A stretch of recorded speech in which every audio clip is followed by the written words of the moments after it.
Welcome to the Profit Answer Man, Carly Pepin. It's great to have you join us today.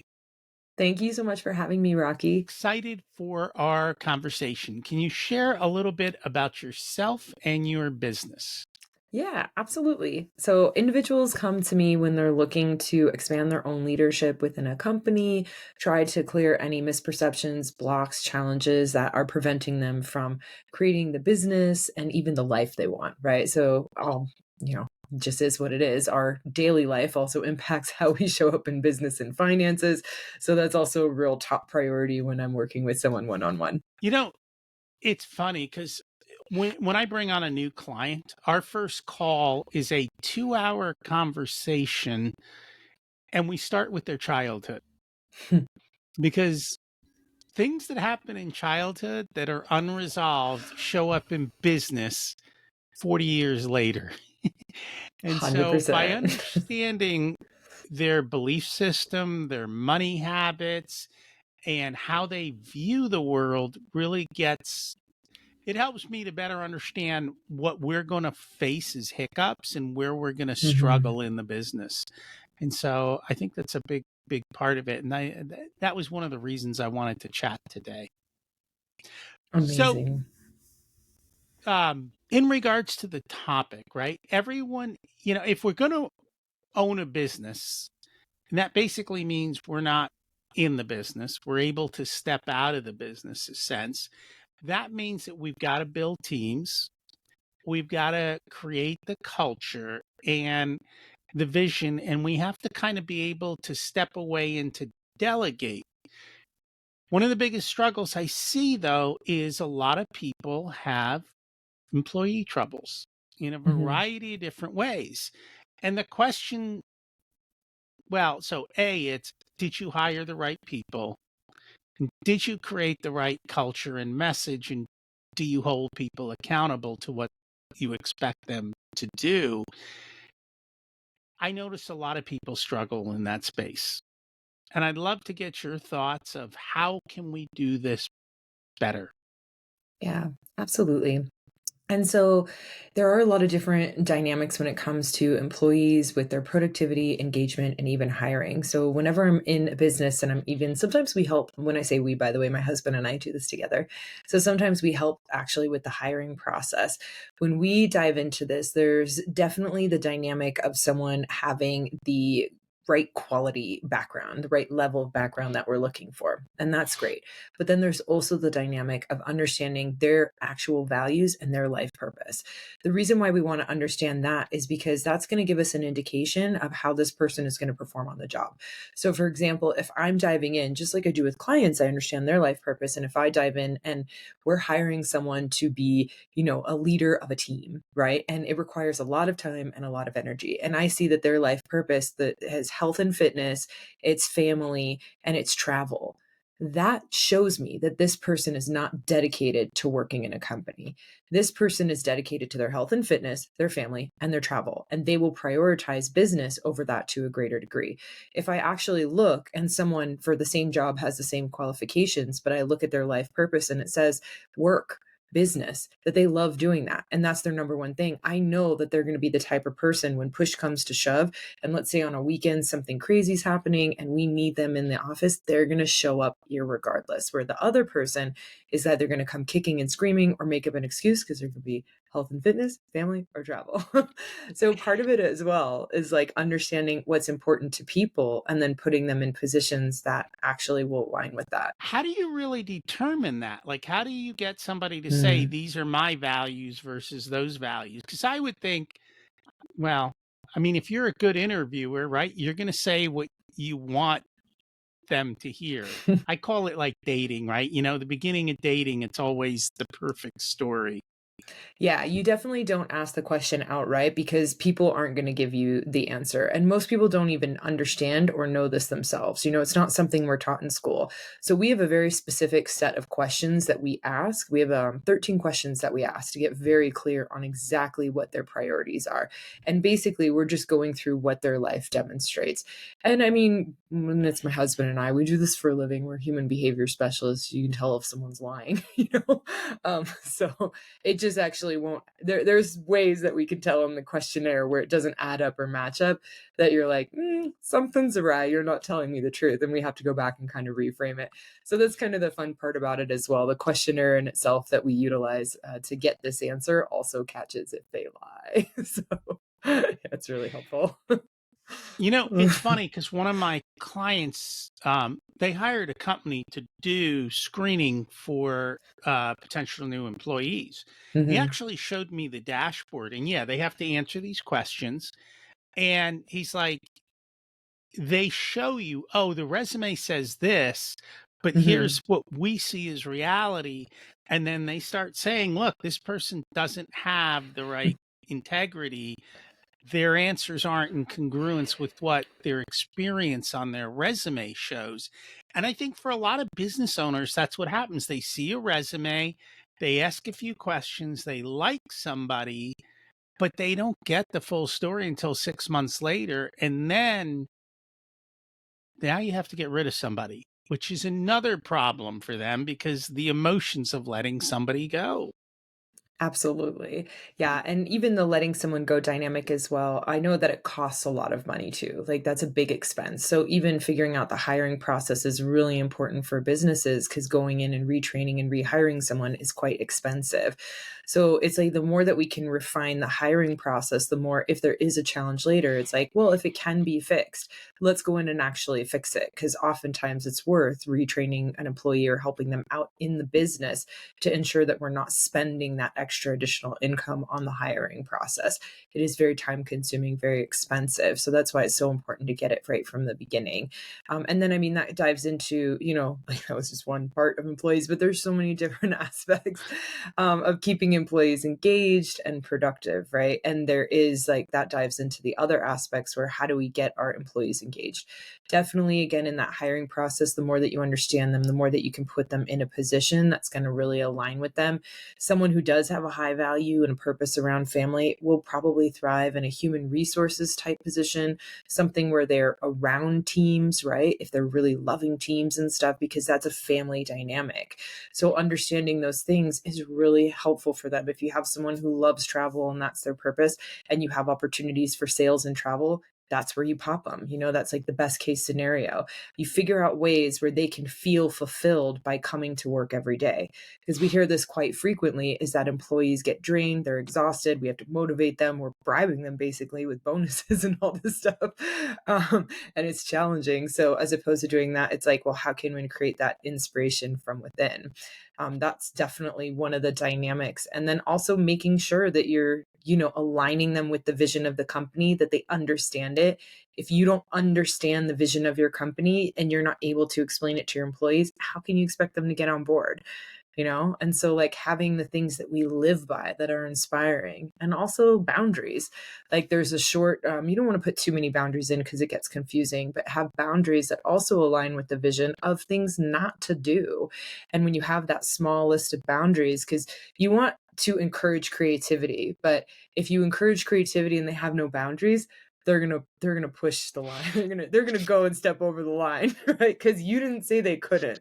So that's why it's really important to set those boundaries as well. And it's almost like we're creating a container for our employees to thrive and be creative in a safe way that still protects the company and make sure that they're not going overboard and doing things that they're not meant to do that would actually affect the integrity of the company. And I think these are all the things I hear complaints about engagement, right? Hmm. People not showing up, not being excited about what they're doing.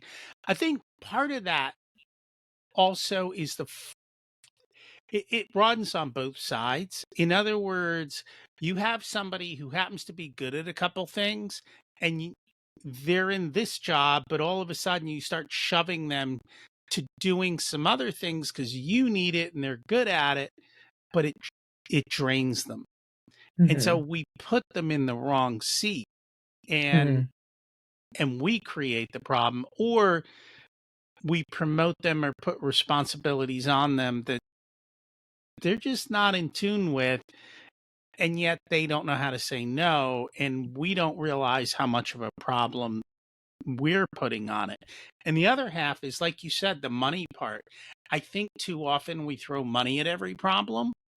And I just reread Daniel Pink's book, Drive, and he talks about the intrinsic motivators and extrinsic motivators. And when you start to pay people above and beyond market, start doing things like that, you actually get worse performance than what you really want because of that. And it creates that sort of an issue.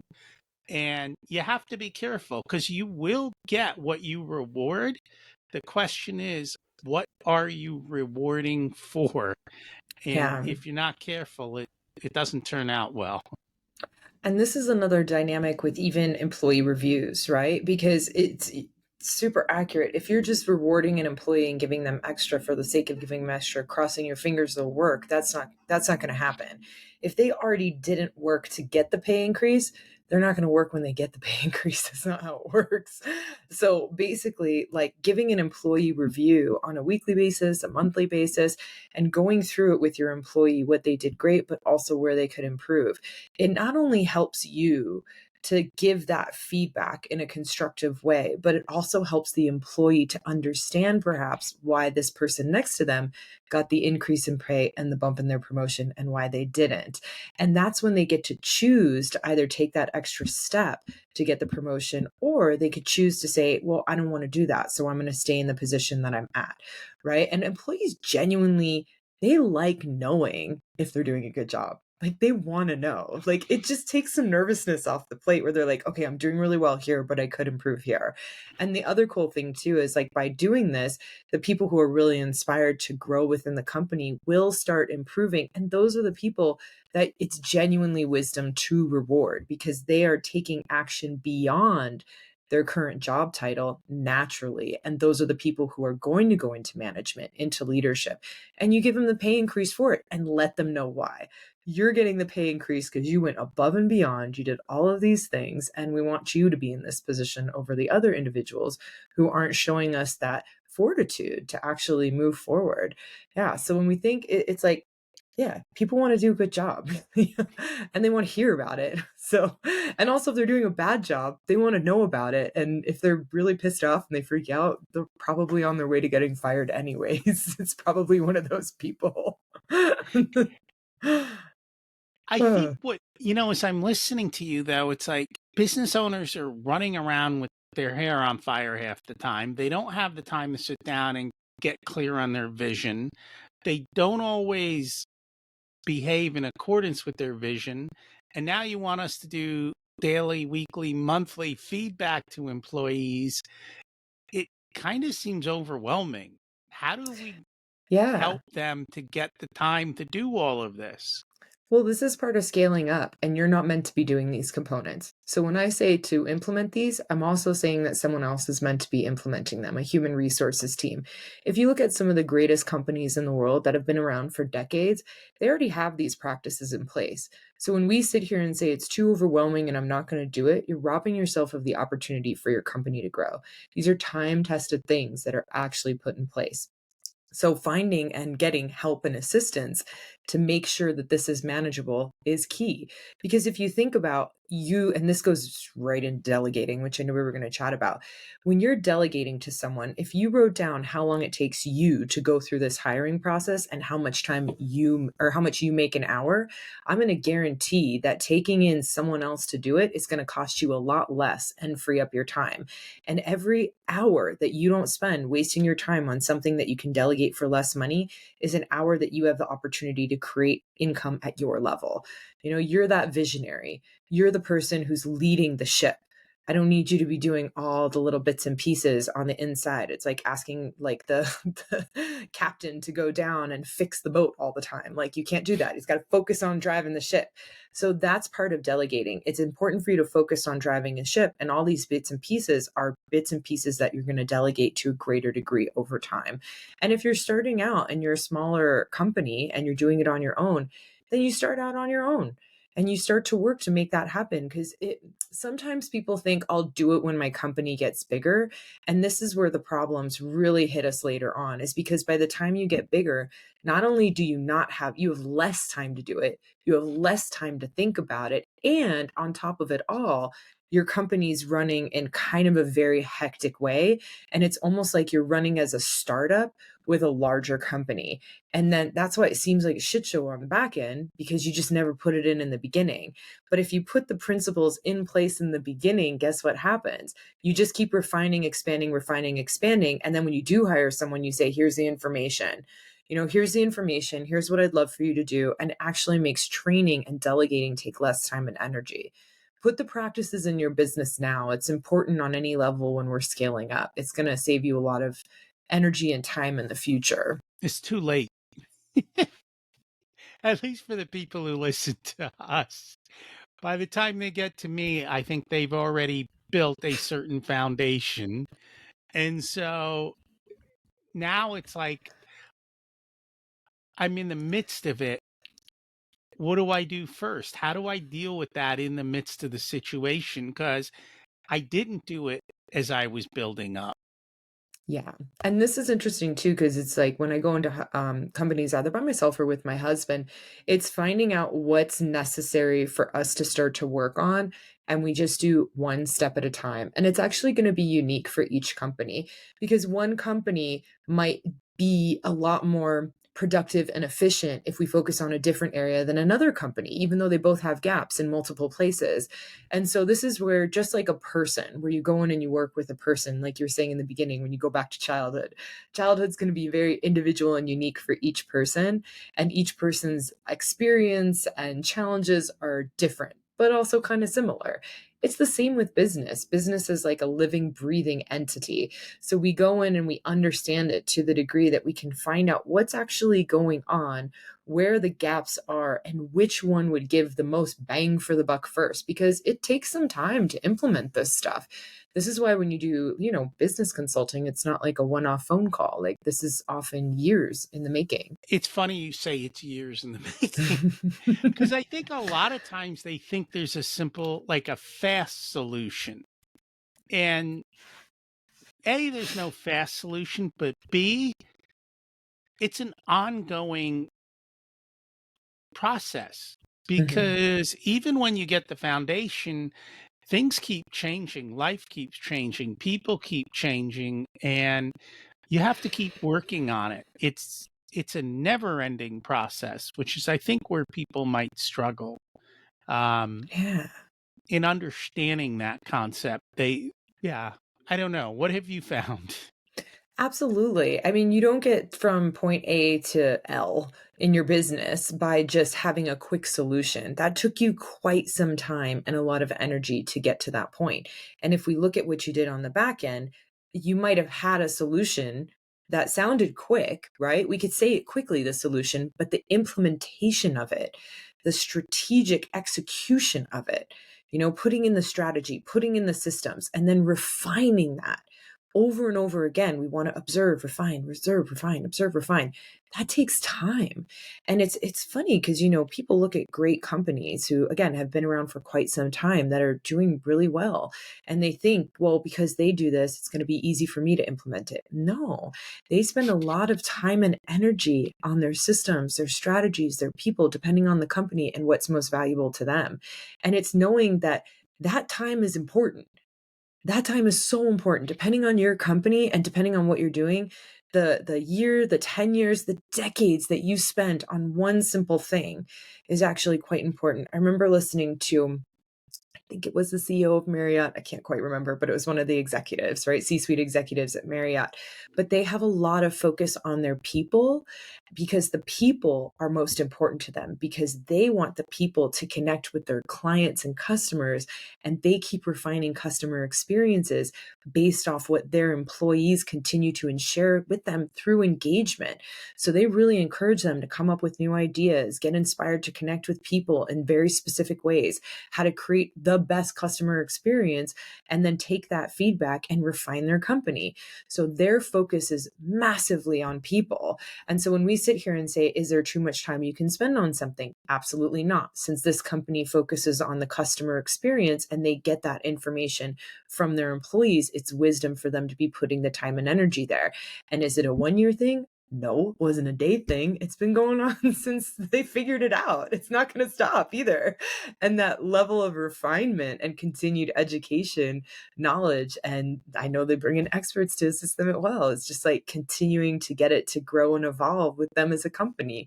It's really quite beautiful. Yeah, I'm trying to wrap my head around how the small business owner finds the Hmm. time to do all of this.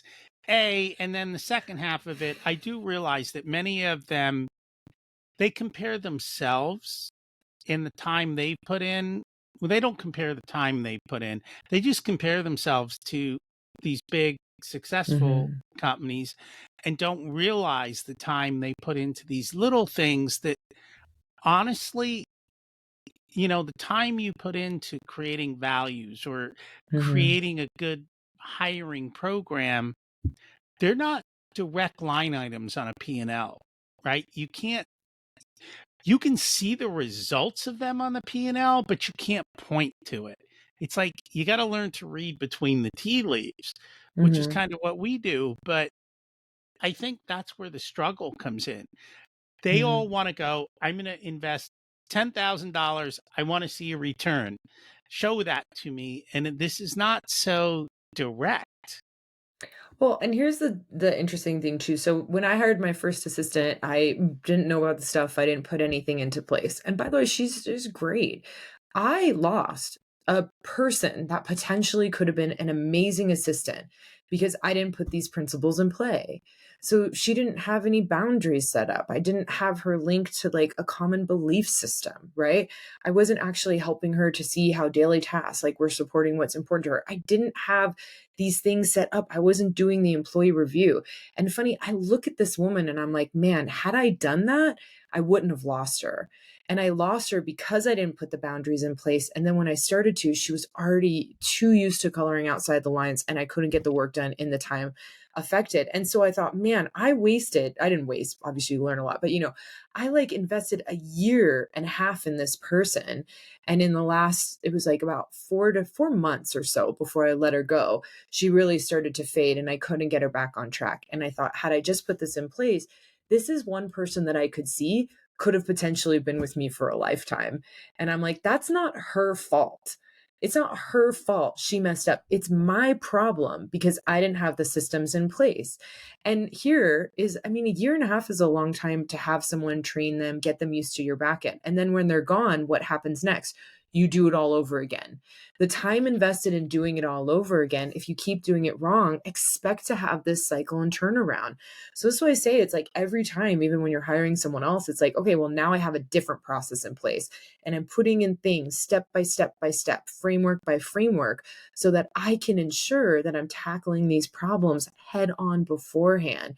You learn your lesson pretty quickly. And I know some business owners are probably listening and be like, I have similar problems with employees or something.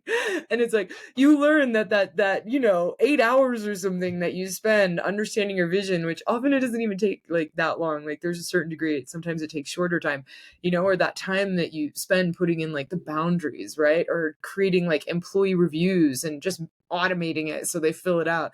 That time that you invested, when I think about that versus a year and a half, it takes so much less time. It takes so much less time than a year and a half. So it's like, why not just put it into place? And I know that some people are listening and like, Carly, I spent a lot longer than that on mine. And I'm like, great. That's why it's like, okay, spend the time in the beginning putting it into place because it's so much less than if you do it later. So much less.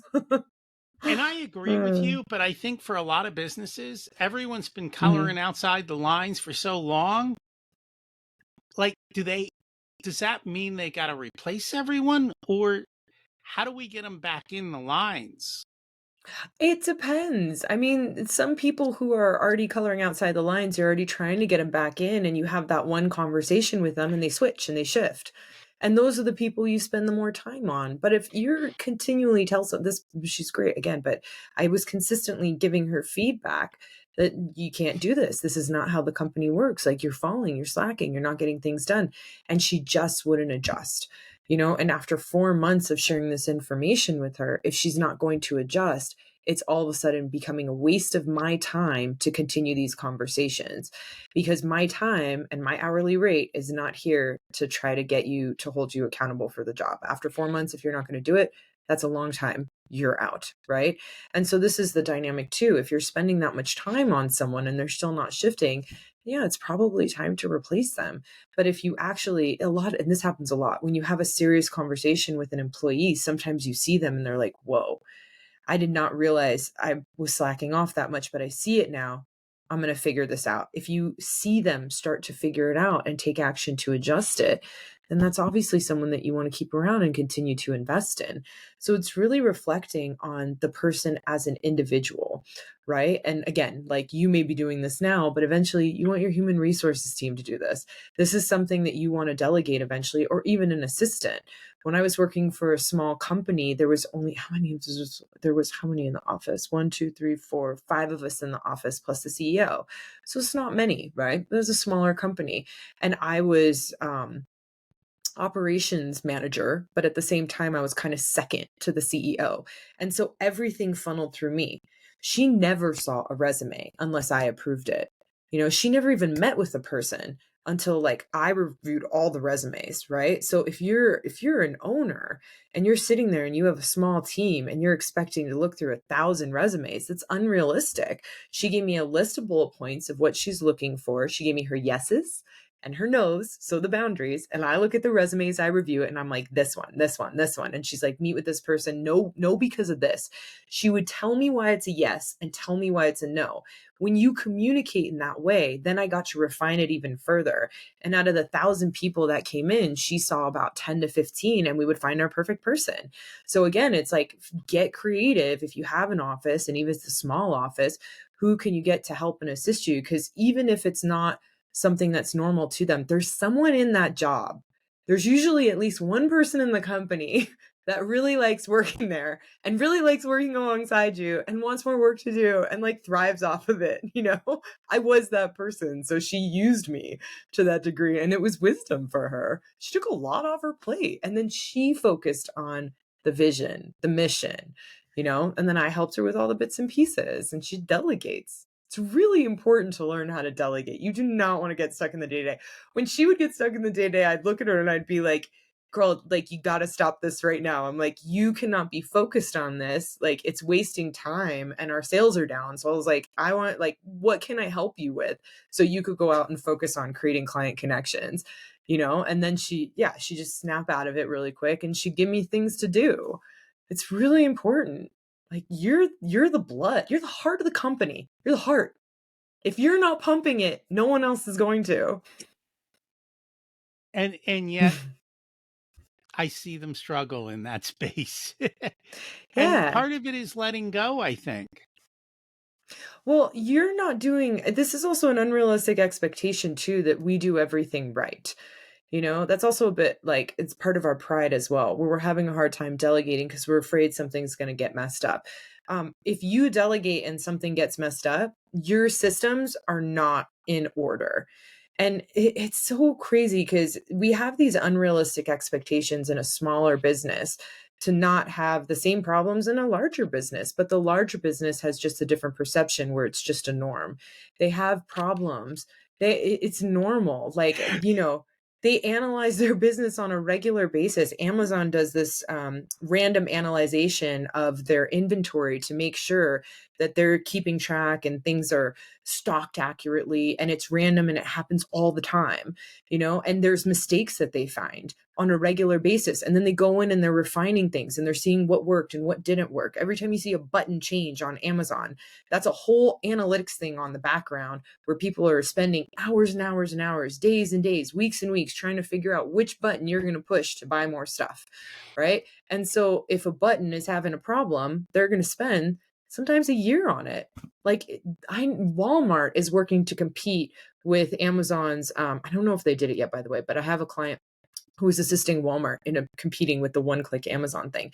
And you have no idea how much time and energy they're spending to compete just with Amazon, because Amazon is one of our premier customer, like they just draw us in with their business. Like we all go to Amazon, and Walmart's trying to compete with that. You have no idea how much time and energy they spend on one button to make it easy for you to shop, because that's why we like to shop at Amazon, the way that they set it up. All this is going on in the background.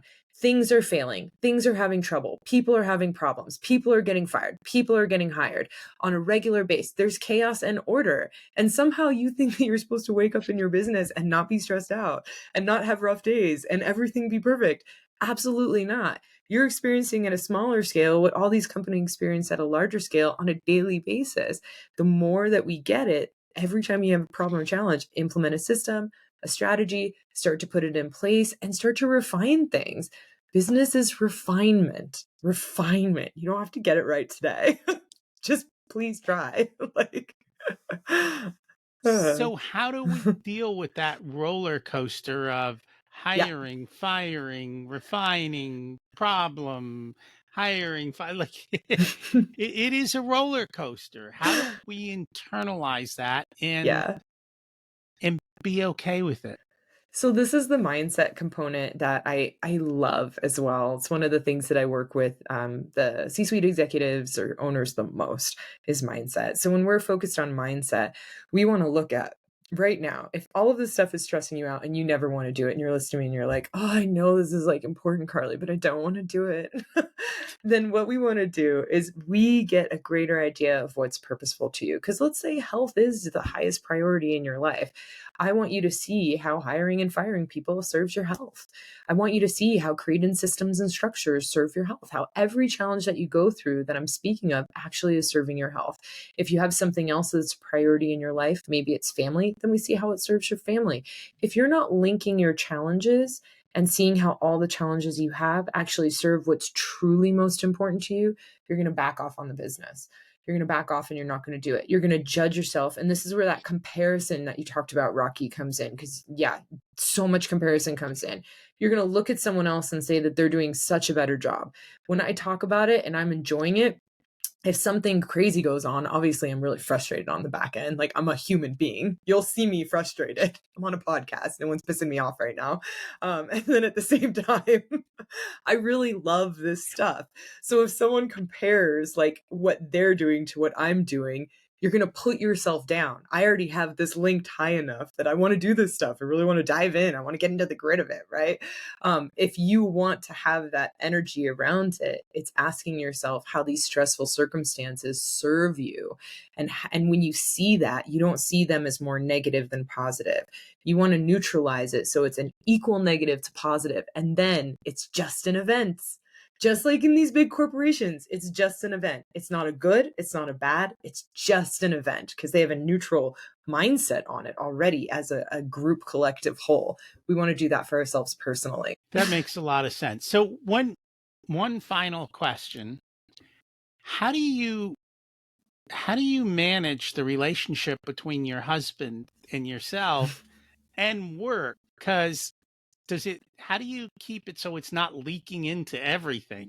It leaks into everything. We don't have unrealistic expectations for it not to.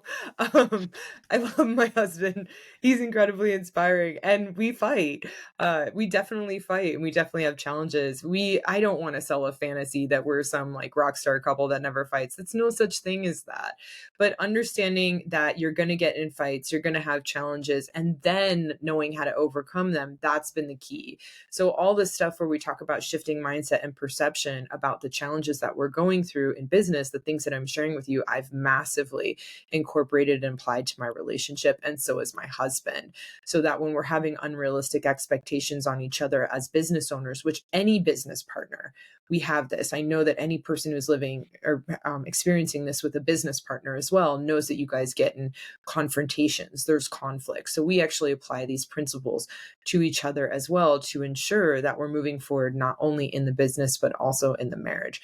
Because both of this, it's just we love it too much to the degree where we're talking about it naturally on a day-to-day basis anyways. Not that we don't talk about other things, but to expect myself or him not to share things like this in a day-to-day conversation would be unrealistic. It's just too purposeful for us. So that's why it's like, okay, let's just figure out how to bring the two together in our own unique, inspiring way and work on our mindset when our perceptions are off and we judge each other.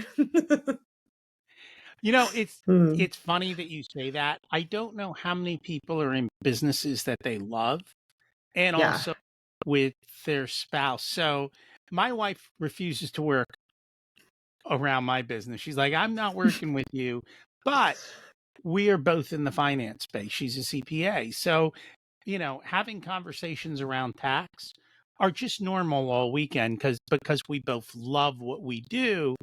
And I think that's a massive competitive advantage because when you love Mhm. what you do and you focus on it, you're going to beat everyone else who, oh, I really don't want to do this.